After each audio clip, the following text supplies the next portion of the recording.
Hello and welcome to Recharge Wrestling. We're here to plug you into the world of professional wrestling. I'm here with Krusty. Hey everyone. Keeney's not here today, busy doing other things, but we've got a very special show today, a Hell in a Cell 2022 review podcast. We'll go through every match in detail and the big news coming out of it as well. So I think there's only really one place to start, isn't there? And that is the main event and the injury, the big injury to Cody Rhodes coming out of it. Well, he was injured before it. So first of all, before we actually get into the match itself, let's talk about the injury. So what were your thoughts when you first saw him take that jacket off? I knew he had a pec tear before coming into this, and I've seen people with pec tears, so I know they can be bad.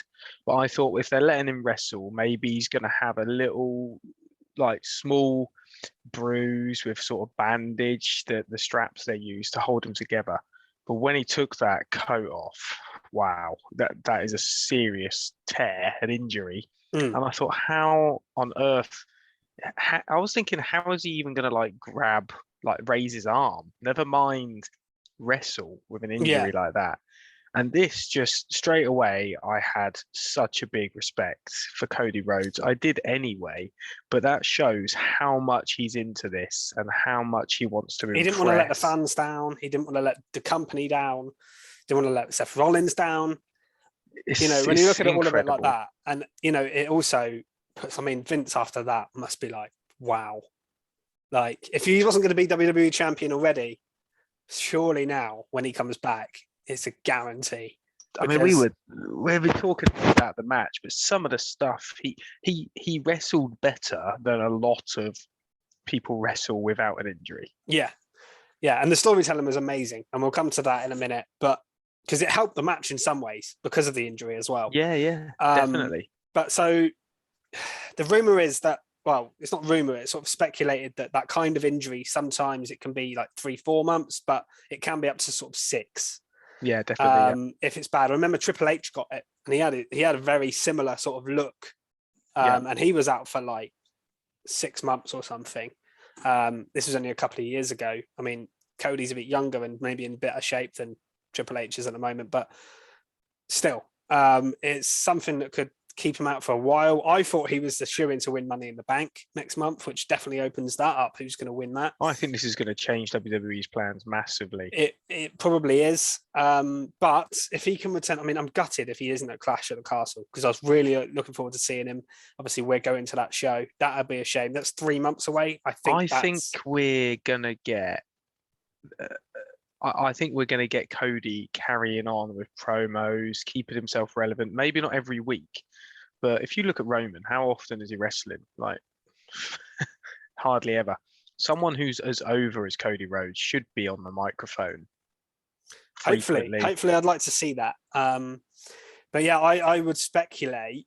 The Royal Rumble is 6 months away. Royal Rumble would be a perfect return and a win. 7 months away. If he'll surely be back for the Royal Rumble. It's almost like it's written that he got this injury and he comes back and wins the Royal Rumble. Wins the Royal Rumble, wins his WrestleMania moment, and wins at WrestleMania. So yeah, it's really, really sad because he's been brilliant since he come back to WWE, and they've handled him really well, booked him strong.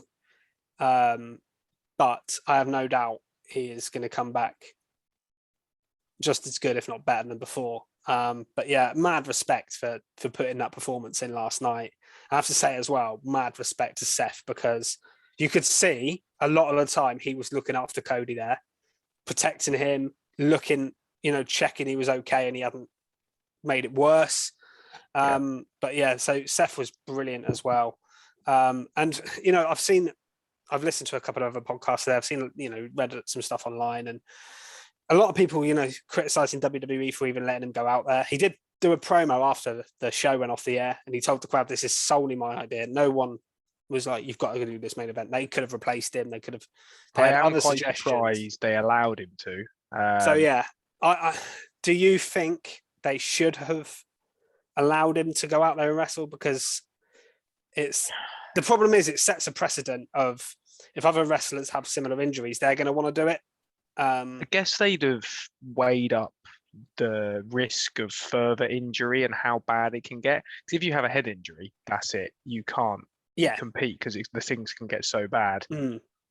I guess if the muscle's already torn, I saw a lot of that online. Yeah. People saying, "Well, look, the injury can't be anyway. It's going to be painful when he it's lifts already his arm, torn off. He has but to it's have already it torn operated off. It can't really get worse. Yeah. So he might as well, if he I'm wants sure to. it can, but if if you're careful, I don't know how he did it. He must have been on some serious painkillers. He must have been, yeah.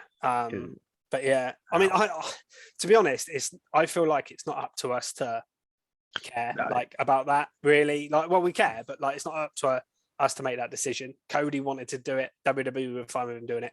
And if the match had gone disastrously, I'd have been like, "There's no way they should have sent him out there." No, definitely. But it went amazing. Yeah, a fantastic match, which we'll get into now. I still don't understand how they did it. I honestly thought it was going to be 5-minute job. Whichever way the result went, I thought someone was going to get hit with a weapon or something, and that was it, done, or a very quick finisher. But they went time. What was it, 25 minutes? Well, I knew, because on the network you can tell a lot. Obviously, we don't watch live in the UK; we watch in the morning, so I could tell there was quite a lot of the show left, and I was shocked. And I was thinking, right, are we going to get a 5-minute match and then someone else come out and challenge Seth or something? Like Seth beats him in 5 minutes because Cody's so hurt. And then someone returns or someone big comes out that you're not expecting, and then they have a match. That's what I thought. Well, I predicted Seth to win this, not because of this, but when I heard he was injured, I was thinking it's a guarantee now that Seth's going to win. Yeah, and it didn't happen, obviously. No, Cody Rhodes won this match, and convincingly as well. Yeah, I mean, I've seen some criticism actually from that point of view, saying, not only has Seth lost 3 times, but he lost to someone who was clearly injured. But to me, my views on that. I'm not too happy that he's lost 3 times in a row, and he's lost 2 Hell in a Cells in a row as well. And God knows how many feuds he's lost now. He can't lose anymore. He even needs to turn now. Well, I've seen a lot of people today. I was listening to, like I say, a podcast this morning reviewing this, and a lot of people were talking about Money in the Bank. Now Cody's injured. They're saying, do you think Seth is going to get his redemption by winning Money in the Bank? Because he seems like one of the obvious choices at the moment. There aren't too many. He's someone you could put the title on to carry it as well. Yeah, I mean, I think him or Kevin Owens are the best shouts, honestly. And something that would be awesome as well, it's just come to me, talking about your Royal Rumble idea. Seth wins the belt. Yes. Cody then goes to WrestleMania to have that 4th match, and Seth's like, I'm a better man now. You've been out of the game. It'd be incredible. And I wouldn't mind Seth then dropping the title to Cody Rhodes. It's written. It's done. I think that's a great idea. I know people say, what, Cody Seth again? But honestly, but it's in 8 months' time. It's in 8 months' time. And the story makes so much sense. Yeah. I would love it. I would love Seth to cash in. And also, you get the Seth Roman story properly as well. Because Seth will cash in on Roman, right? Yeah. So, honestly, I think it's a great idea. You could have Seth cash in on Roman. You could then have him defend and beat Roman to make him actually solidify him as a decent champ. Yeah, I think it's a great idea. And there's no obvious do it at Clash at the Castle as well. It would be SummerSlam, won't it? But it'd be SummerSlam. But imagine if it was a Clash at the Castle. It'd be incredible. When let's talk about the actual sort of spots in the match itself and the storytelling. So for me, I'm going to say it already. This is, I said to you earlier, this might be my match of the year because of the circumstances of the injury. The storytelling in it was incredible. The wrestling itself was really, really good. And to be honest, all 3 of their matches have been amazing. So it's hard to pick the best one, but I think this might be the one that people remember the most because of the injury. The fact it's in Hell in a Cell and everything like that. But I thought this was absolutely incredible from start to finish.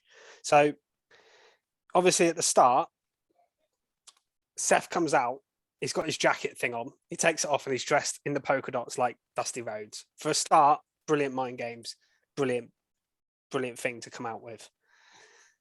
Cody comes down, takes his jacket off, and you see the purple, and the crowd are gobsmacked. And for a while, for the first sort of few minutes of the match, it felt like they were a little bit uncomfortable watching it because they were worried about something happening. I was for the first 5 minutes. I was really sort of wincing when he was going near. You could see the crowd. The crowd like, went quiet when they were like, "Oh," and then like they didn't know how to react to it because you've not seen anything like that before. That's the thing. It's like shows we actually care for the wrestler as well, which is nice. and straight away as well, Seth was hitting him with kendo sticks, like on digging that arm, it into him, digging it into it's amazing how they worked that in. And the thing is, that can't not be painful. No. I know I did see him hold the kendo sticks back though. It wasn't the normal strikes that they do. No. He was pulling it, but that, of course he should. Yeah. I agree. The storytelling around it was brilliant. You had the part where Seth put on Cody's jacket and then got his weight belt out like Cody has with Visionary on it and then started whipping him with it. I mean, it's just incredibly heel behavior. Brilliant stuff from Seth. His character work was amazing in this match. The storytelling, and there was a lot of tributes to Dusty in it with the gear and the belt and everything, and the cowbell thing that they did as well. I thought that was really cool. Something you don't see very often. Something that Cody would have done in AEW. That's what I felt like. I was like, this is what Cody would have done. He's bringing that to WWE, isn't it? Yeah. Which I think's made this so fascinating. Yeah, definitely. To be honest, Cody wrestling with this injury is very AEW, isn't it? It's very Cody Rhodes as well, because he's done very this kind of thing Cody before, Rhodes, where he did that, when he went through the flaming table and then he was just carrying on with the burns on his back. Although that was stupid. That was it was a stupid spot, but it's very Cody. Well, speaking of tables, Seth buckle bombed Cody through the table. Yeah, didn't they he? both went through a table, didn't they? At one point, Seth went through a splash and then buckle bomb through a table, and I was like, but you can see again, Seth was looking after him in that spot. It wasn't. Yeah. It was so controlled. Didn't just lob him.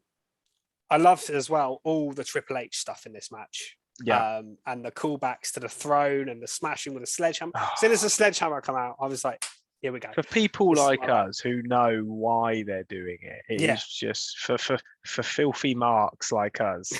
I mean, you had the pedigrees, as you said, the sledgehammer. That's the first time Cody's actually hit one. It's cool he actually hit it, wasn't it? Yeah. I love how every match does something different.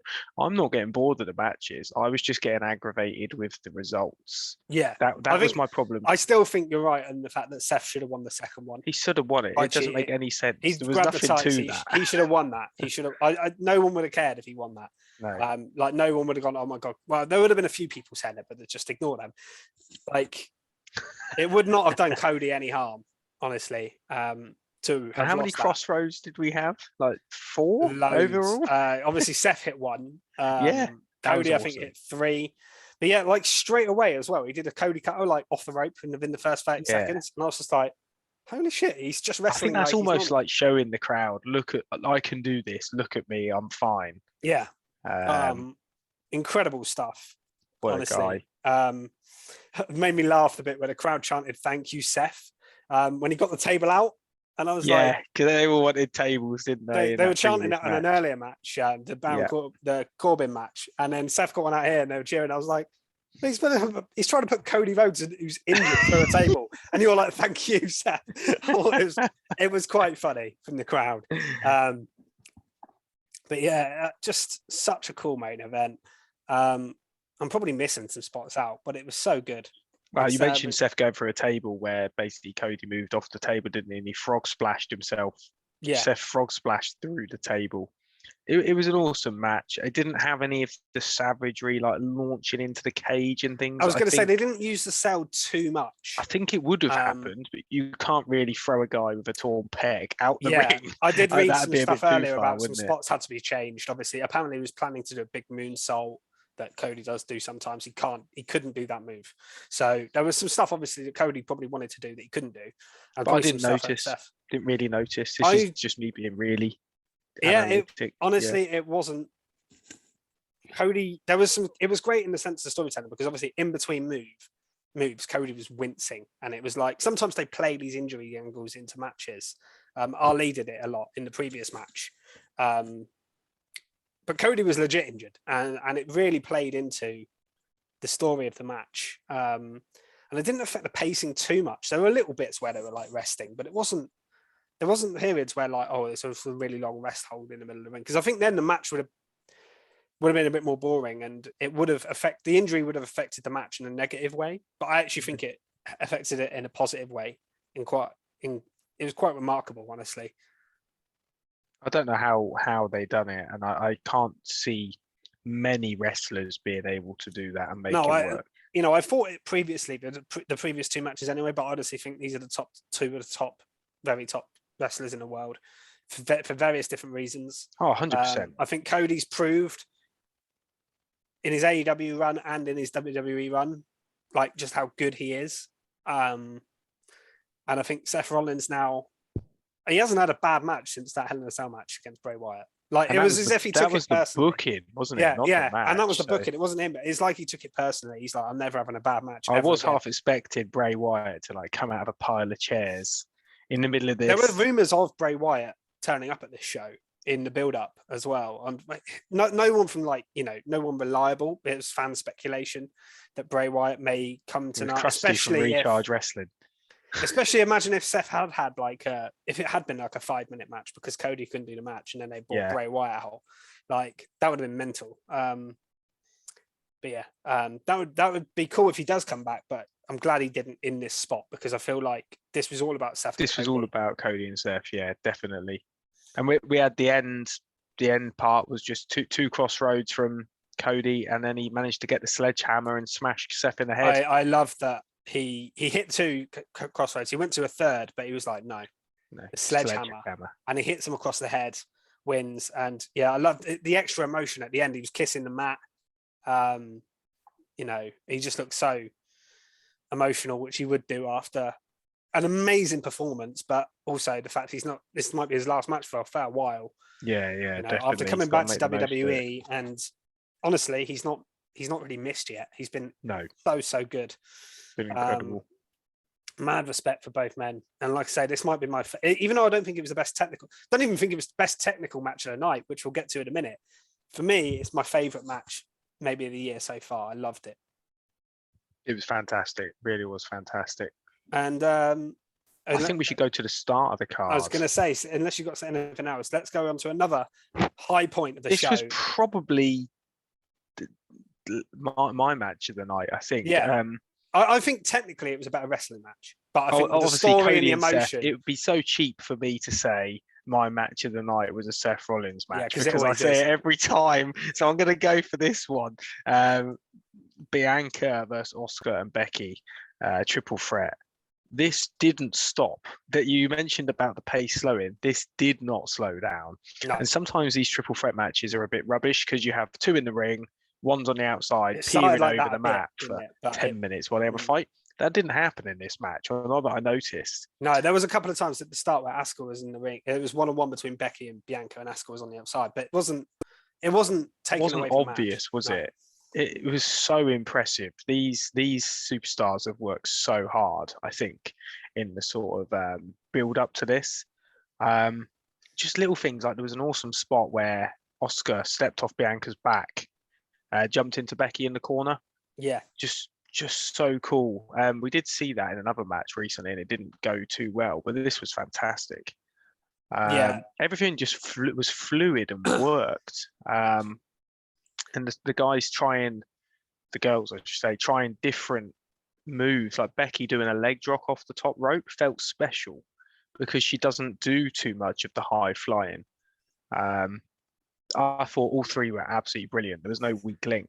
No, and I think I said to you earlier when we were sort of messaging about the matches and stuff, and I think these 3 at the moment are the 3 sort of best women they've got available in WWE, especially with Sasha and Charlotte both being missing. They needed a women's match like this, I think. I know Ronda and Raquel had a good one on SmackDown, but a lot of the women's wrestling hasn't been given that much time, hasn't been booked that strong. To be fair, Belair's had bangers on pay-per-view every time. Yeah. But in terms of a women's match for show, like this is how it's done. And I think the other women later on, we'll get to the mixed tag team. I think they showed some quality as well. Yeah, brilliant. And we're given focus as well. I didn't feel like it was all about the men. Here, this was a fantastic showing for the women's division. Becky's just like I think the reason the match worked so well is the different styles. Becky is like a ring general. Like she just has a bit of everything, and she's got that star power, that charisma as well. Belair's power, athleticism, everything you want. And then Asuka, just as a technical wrestler. Her strikes as well. Her strikes, her submissions, the smoothness and transition. So good, aren't they? I mean, I said it the other day, I think she's, probably the best women's wrestler in the world right now. And I think she showed it in this match again. I thought she was incredible. Some of those strikes and stuff, the speed of it, the way she sells them. A lot of people can't sell strikes. It's obvious, but she's so fast, and it makes it look so good. I mean, this match had everything, didn't it? It had submissions, it had reversals, it had the power, had the striking. Yeah. And it's got the charisma around it as well, like you say. And they're also different characters. You've got Oscar, who's a bit wild, Bianca, who's just like the EST, isn't she? She's the best at everything. And then Big Time Bex, who's just an amazing character in general. I like the fact that they sort of incorporated moves between all three of them as well, like Bianca hitting her signature back flip where she hit Oscar and Becky at the same time. Yeah. And it didn't look rubbish. Sometimes when they climb double like ankle two lock people as well. on people's backs and things. There was a double ankle lock. Like I've not seen that before. There was loads of stuff like that where it was all of the people involved. Like you said, it wasn't just singles match. One person goes out, singles match. One person goes out. There was a bit of that at the start, but it wasn't the whole match at all. It was really, really good. And there was a lot of finishers and things like that. There was believable breakups of pins as well. Yeah, and really well timed. Not the ref pulling his pin or anything like that. It was so well timed. I can't criticize this match at all. No, it was absolutely phenomenal. The theme as well. I thought all the matches actually had really good finishes, clean, proper, nice finishes on this show, which is good as well. And I really like the finish because Becky hits the manhandle slam on Asuka. Yeah. And it looks like Becky's going to win, but Belair just whips her out the ring and steals the pin. And I love the fact she stole the pin from Becky because that's going to really add fire to Becky's character. It's too cliche as well to have Bianca win now from overcoming the odds and being powerful. Yeah. It's great to have her sneak a win, like you say, over Becky, who is the one who always does this. Where do you think we go from here? Well, yeah, I mean, I don't think Asuka's getting another title match because she's taking the pins here. They could revisit Belair and Becky again because Becky might have a case. They might drag it out till Money in the Bank. But you could, based on what we've seen, the booking wise on Raw of the women, I think you've got a couple of other top contenders, Rhea, Alexa in particular. Those two, I think, could be next for Belair. Where Asuka goes from here, I don't know. But as long as she's kept on TV and having good matches, after that, you can't not have her in the top. You've got to have her featured and have her around the top, even if she's not. I've said it before. Oscar going away was the best thing for me because I was quite bored of her character, and I don't think her wrestling was quite there. But now you can really see she wants it. I don't know if it's just who she's in the ring with now, maybe but she has looked so impressive since she's come back. Yeah, I can't remember who she had a feud with before she left, but I just wasn't that into it. But I really enjoyed her in this match. So yeah, I think she wasn't really feuding with anyone. I think she was just kind of floating around, and that was probably part of the problem. That's sometimes the issue, isn't it? Yeah. But yeah, excellent match. Excellent. Really, really good. And then the second match of the night, probably the least good match in all honesty between, it was the handicap match, MVP and Omos versus Bobby Lashley. Loved the diss track from MVP before. That was really cool. The rap. That was awesome. And you got a bit of a clue as to what was going to happen in the match as well, with a little backstage segment where Cedric Alexander was trying to reunite the Hurt Business yet again, which backfired on MVP and Omos during the match. And that kind of gave it away, I thought. This was pretty obvious, actually, wasn't it, when he said... I kind of wish MVP didn't say that. Well, once it happened as well, because I had Lashley, so did you, didn't you? On our predictions league. No, I didn't. I had Omos and MVP. Oh, sorry, you had Omos. So I was gutted. Sorry, that's what I meant. Yeah, so you had Omos and MVP, and so did I. Yeah. And as soon as I saw that segment, I was like, oh no. Yeah. they're definitely losing because Cedric's going to get involved and cost them the match, and that's exactly what happened. The match was okay. I thought Omos has looked looked all right in this match. I liked the barricade spot, the shoulder tackle. That barricade really needs reinforcing. Yeah. It's been broken, I don't know how many times. And Lashley got in on 9 after that. But there wasn't a lot else to it, really. It ended up being with Cedric jumping in the ring. Omos took him out, but that then led to a spear by Lashley. MVP was in the ring, and then he got the hurt lock on and tapped out, which was, when you think about it, the predictable outcome with MVP being officially in the match. Overthought that one, didn't we? And thought it was going to carry on. Yeah, and the feud may well carry on because Omos didn't lose, MVP did, but I personally would like to see Bobby Lashley move on. And I think a notable thing actually from the match was his celebration afterwards. So he started doing the belt thing that people do. And he was celebrating. The crowd were really into him, by the way, really chanting Lashley's name. Yeah, the crowd are really into Lashley, aren't they? And there was a guy with a WWE title like near the front or second row. And Lashley took it and held it up in the air, walked around with it for a bit, and passed it back to him. And I just think that's a hint to maybe we're going to get Bobby Lashley versus Roman Reigns soon. That could be quite cool. It's something I don't know if I'm sure we've had that feud before. I don't remember it. Not in this form. Not Roman as the tribal chief, and not Bobby Lashley as a babyface. And I just had a thought of a bit of fantasy booking. What if you did a babyface version of the Hurt Business versus the Bloodline? So you get Cedric in there, and then Shelton Benjamin when he returns, because he's out injured at the moment. I don't know what his time frame is, but if he's back soon, and then you could do Cedric and Shelton versus the Usos and Lashley versus Roman as a feud. I think it'd be. Really sounds great, but I honestly think, unfortunately, I think Cedric might be just sort of in the background now, not doing too much.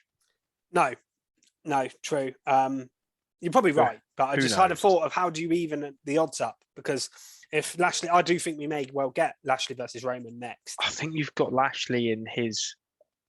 He's big and strong enough that he can take on. Yeah, he can just take out the Usos on his own, can't he? Yeah, I think that's the sort of way they make him look really strong. I always used to criticise the Hurt Business interfering in his matches because I was like, he's supposed to be this massive, strong ex-champion that then can't win a match on his own, which Roman had it at one point when the Usos were constantly getting involved. They've stopped doing it now. It's more Roman getting involved in their matches, isn't it? Yeah, it is. Well, Roman's not having matches at the moment, which is a big problem in itself with him having both the belts. He's got a Brock Lesnar schedule and he's got both titles. He has. He took his title and his schedule, didn't he? Yeah, it's a bit of a problem, to be honest. But that's for another podcast when we talk about maybe the weekly stuff. Yeah. Later on in the week, we'll cover stuff like that. Back to the pay-per-view itself. The next match was Ezekiel and Kevin Owens. This was a pretty good match. It was something that could maybe have happened on Raw, but it was solid. I love watching Kevin Owens wrestle, and I'm glad Kevin Owens won because he, again, a bit like Seth, has lost a lot of matches. He has, yeah. And I feel like even though Ezekiel could have tricked him and done something weird to win, I think KO winning clean is the right move, to be honest. I enjoyed the Zeke chants by the crowd. Yeah. And KO was getting very frustrated at some point, nearly losing his head, calling him, saying, "You're not Ezekiel, you're Elias," and kind of losing it in the plot. But some good wrestling. I thought Ezekiel delivered in the ring to what he can do as well. I thought he showed himself pretty well because he's not known as a ring worker, is he really? No, he did look pretty good, to be fair. He was flying around a little bit. Yeah. Unfortunately, I just wasn't that interested in this feud, which it didn't entice me too much. Yeah, he had some comedy bits, but the in-ring stuff I wasn't that interested, if I'm honest with you. But obviously we get KO taking the win, as you say, which is good. And hopefully it's just interesting to see where this goes because he didn't prove anything about Ezekiel being Elias. So to me, this storyline is probably going to continue because there's nothing. I did see a really funny suggestion actually online earlier that someone put, and I thought it was a bit of genius, but I don't know whether WWE would do it. Is you could do an I Quit style match, but instead of saying I quit, they have to. Elias. He has to say he's Elias, or Kevin has to admit it's Ezekiel. That'd be good, but I just can't see. I think it'd be a really good idea, but I don't know if they're going to do that. But yeah, KO was great in this match. It's great Showed his agility, moonsaults, sentons, all sorts flying around the ring at times. It just amazes me every time I watch him because he doesn't look like he should be able to do that, but he's so good. And yeah, he won in the end with a super kick off the top rope, cannonball, and then the stunner to win, which is always great. Really solid match. Yeah, and like I say, I don't know where it's going to go next. What I do know is what's next is Judgment Day versus Bulliv Club. I've heard them referred to Bullet Club with Liv in. Bulliv Club, yeah, because it's Bullet Club but with Liv in it. That's not their official name. What did you make of that? I thought this was good. Real good, fast-paced match.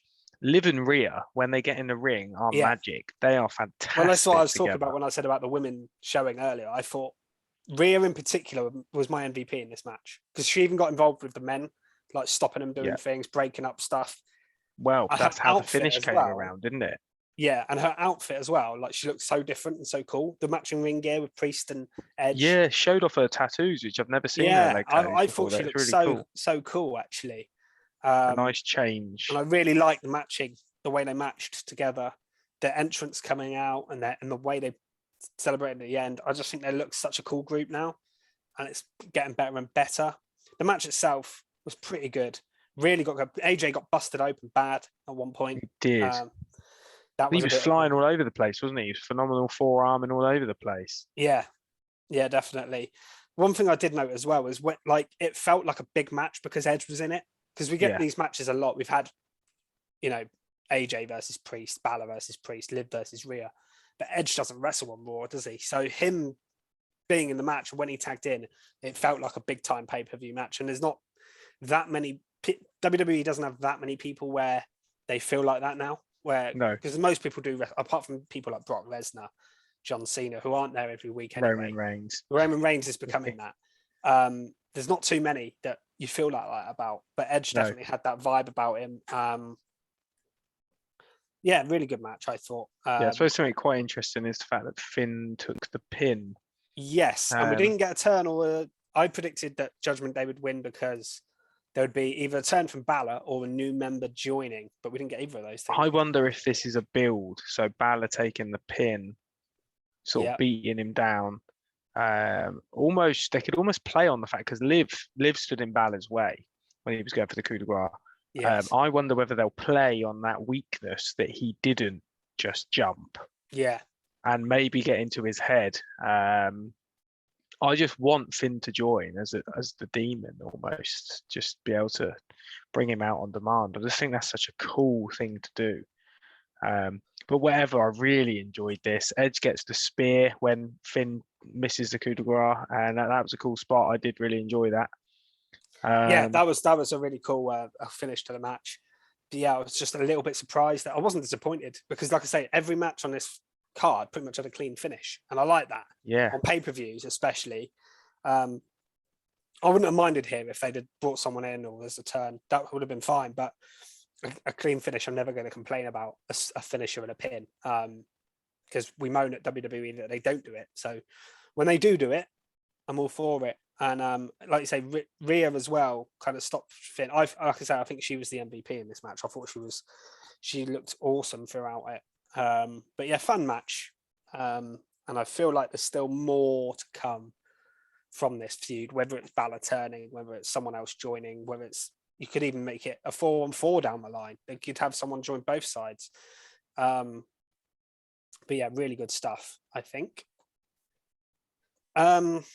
Next up, we had Happy Corbin versus Madcap Moss. Now, we'll talk about SmackDown when we get to our weekly thing, but Madcap Moss he's got a new look about him. No suspenders anymore. It's just plain trunks. I think he's going, isn't he? They're trying to push him up he looks like a star, doesn't he? He looks like a star now, and now I'm starting to think, well, maybe they could push him to the top and smack. He's not going to beat Roman Reigns or anything crazy like that, but he can be a top babyface on SmackDown. We do need them to start building new people, stars, don't and they? they have been slowly doing it, and he's been one of the people. He's very over with the crowd. He looks great, as you say. He is starting to get over. They're bringing the comedy factor away, and I think the way he ended this match shows he's now a serious. And that's the thing about it, because I saw people complaining because this match was made official on Friday, wasn't it, on SmackDown? People saying, "Oh, we don't want this feud. No one cares." I actually think this feud's really good now. Yes, it was crap when it was the joke Moss character, when they were feuding with Drew and they were together. Even at the start of their feud, I wasn't that into it. But since the Corbin beatdown, where he completely took Moss out, and then Moss has come back looking like a badass, the feud's good. And this match was good as well. And I'm glad they made it a no holds barred match, because I think a normal one-on-one match would have been a little bit boring. Yeah. But this was good. The great use of the chairs, the steps. Yeah. I think they could have done with a little bit more weaponization. Yeah, well, maybe the crowd were chanting, "We want tables" involved all the way through this. And I'll never fully understand wrestling fans' obsession with tables. But because it feels like, love a table. I love a table spot, but it feels like nothing satisfies them in these type of matches. No, it has to be a table. It's just odd to me sometimes. But yeah, it was. I thought it was really good. They used the barricade. They brought around they used the stage as well. They did use quite a lot of different things. There was a really good choke slam by Corbin into the ring from the apron. I do love that. Yeah. Deep six as well. I thought Corbin showed off his moveset really well. We didn't obviously get the end of days in, but other than that, he hit a lot of big moves without using any weapons. And then obviously we had Corbin's put inside the chair like he did to Madcap. Yes. And then Madcap hit the chair with the steps, which was quite a cool little addition, I thought. Yes. Corbin obviously used the trophy, but he used the steps, which shows Moss is savage. And I think this is going to put Corbin out for a little while to maybe rethink his character. I'm not sure. Maybe we're going to get a new Corbin come out. Yeah, I think he could do it. I know Moss obviously changed character, but I think Corbin needs it even more, arguably.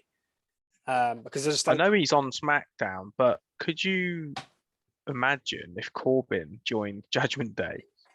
Yeah. As like old school Corbin, but not a lone wolf. That could be cool. He'd fit, I think, quite nicely. I doubt it's going to happen, but still, it's. I'm wondering what he's going to do now. I wouldn't mind a more gritty Corbin back. Yeah, I completely agree. Corbin. I think Happy. I don't think the Happy Corbin gimmicks worked at all. I loved the bit before. The initial bit, and when he probably the first 3 or 4 weeks. Yeah. When he joined, I agree. It was good, but yeah, after that it got a bit. Yeah, I prefer his old. When he joined with Moss, I think, unfortunately, I think his wrestling is good when he's in the ring. Like, it's just his character. Sometimes he does get heat though. Fans were chanting an asshole at him, and he gets. That's what he's there for, isn't he? He's one of the best heels. He can get it. He can do it. But yeah, I want a bit more for him. And then, so we'll talk about the final match, and then we'll give our overall thoughts on the show. The final match to talk about was the hometown hero, Mustafa Ali. I predicted it cost me the predictions win going for Ali. Did you go for Ali? Yeah, they never win in their hometown, do they? I went for it. I don't know why. Against Austin Theory. Good match. And Theory won clean here. And I think we'll talk about what we think is going to set up in a minute, because I think that's what's interesting here. But yeah, Ali was bumping around everywhere, flying around. It's good to have that kind of cruiserweight type of vibe around. He is a great wrestler. Theory was slowing the pace down, but he did hit a really cool Spanish fly at one point from the corner. Really good match. I felt like it sucked a bit of the crowd out at the finish though, when he just got pinned. Ali just got pinned, because Ali was really over here, obviously in his home state. Which was nice to see, because he gets an okay reaction on normal crowds, but he's not like a superstar.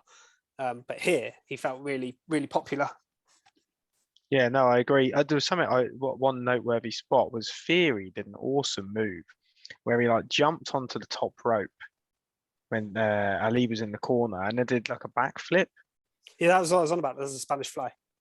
Was it a like Spanish fly though? It was pretty much like it was. I thought he like bounced off. It was the kind top of a rope. modified version of it. They called it, but they did actually call it a Spanish fly. But I don't think it was exactly the same as the normal ones. Oh, sorry for my confusion. Yeah, it reminded me more of like the start of John Morrison's finisher, where he like bounces off the ropes. Yeah, but he didn't do like a crazy flip. He just did a flip, which I thought was it looked really impressive.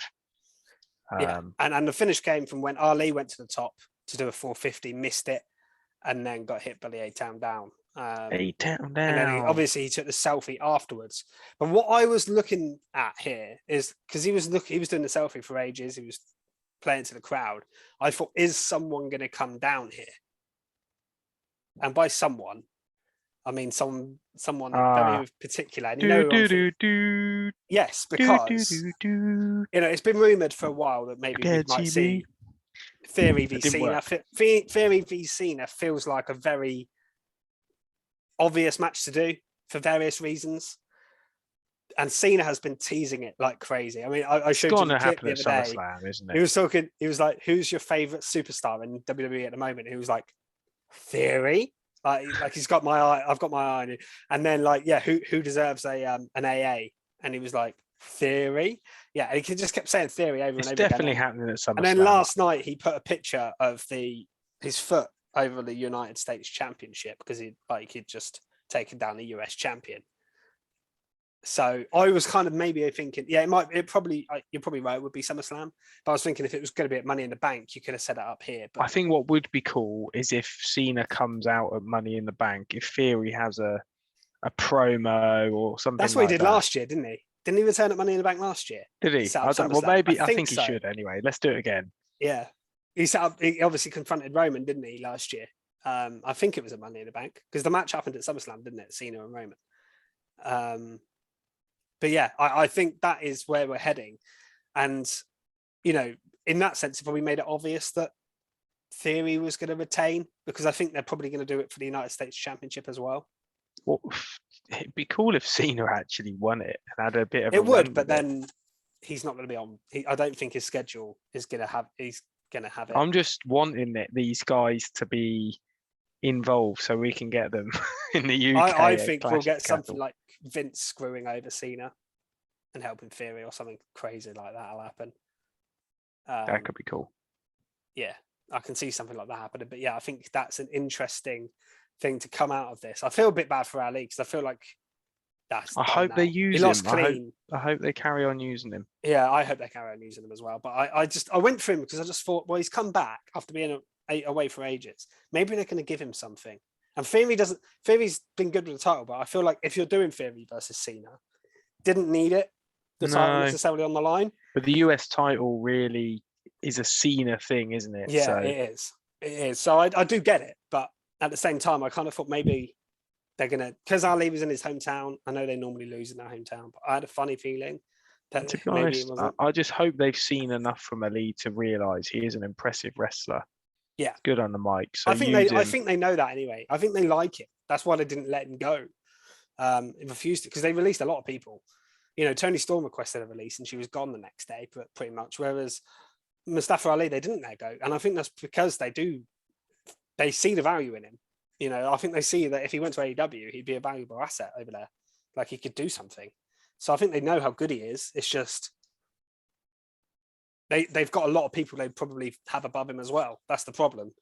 You know, and where does he best fit on the card? Because he is a smaller guy. They don't have the cruiserweight division anymore. They don't. You could put him in a tag team, but even then, like, you know, I just don't know what you do with him. Him being in Judgment Day wouldn't even be a bad idea, you know. Yeah, be a bit of a similar gimmick to Retribution. Yeah, it would. But you know. So, overall thoughts on the show? I think, from a wrestling standpoint, it was a cracker. The in-ring wrestling, which, to be honest, at WWE, two of the best matches in WWE all year. Yeah, it was brilliant. I mean, you had like the Omos Lashley match was a little bit slower and not quite as good, but it still wasn't a bad match, and it sort of progressed a story. but yeah, overall, really enjoyed it, and the fact how it ended with that Hell in a Cell match and how much it meant. If that match had been cancelled, it would have been a the show would completely have been a different disaster. story. We'd just been talking about that opening match, and that would have been it. Yeah. It might have still been a good match replacing it, but it would have meant nothing because there wouldn't have been any build.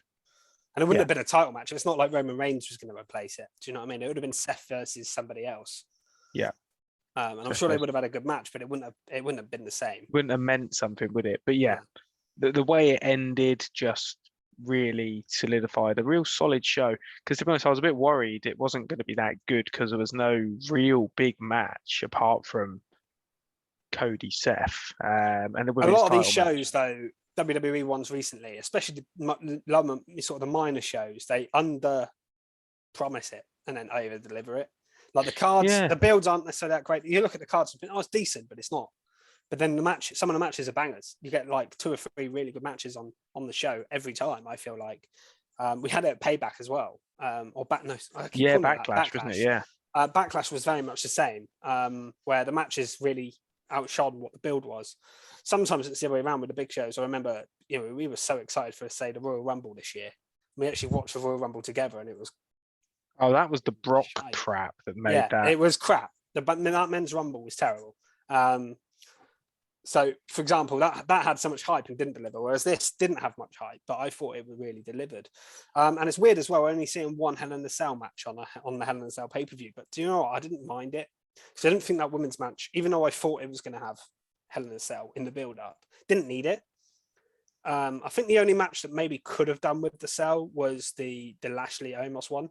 Because I think that would have had it been a little bit more exciting. You wouldn't have been able to have Cedric come in then. No, that's true. I mean, you can find a way, but yeah, it wouldn't have been as easy. But yeah, overall, my thoughts on the show are very similar to yours. I thought it was very solid for a B pay-per-view, and honestly, it's got me excited to watch Raw tonight. Cody's going to be on there explaining his injury. You've got all the fallout from this, because this was a very Raw heavy pay-per-view as well. There's only one SmackDown match, so it's made me look forward to Raw, and that's the main thing. Definitely.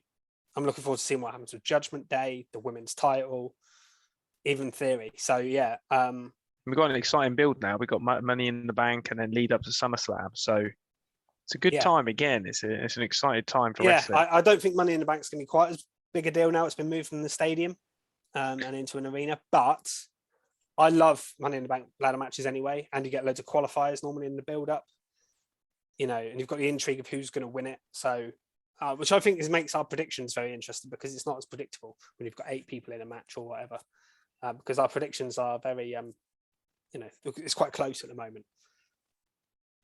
Yeah, it's good. It's exciting, isn't it? Yeah. So I think that wraps up Hell in a Cell. Yep. I hope you've enjoyed that. Check out the rest of our content on YouTube. We've got all sorts going on. GM mode from Keeney on WWE 2K22. We've recently released a video on the NXT In Your House pay-per-view. Is it a pay-per-view? I don't know. Yeah. But yeah, special event. But yeah, check that out as well as our other content. You can follow us at Recharge Wrestle on Twitter. We're always tweeting out wrestling news. You'll see our prediction league, and you can interact with us on there. Please give us a like and subscribe if you haven't already. We really appreciate it. And tune in for our podcast, which will probably be released later this week. Thanks for listening. Cheers. Goodbye.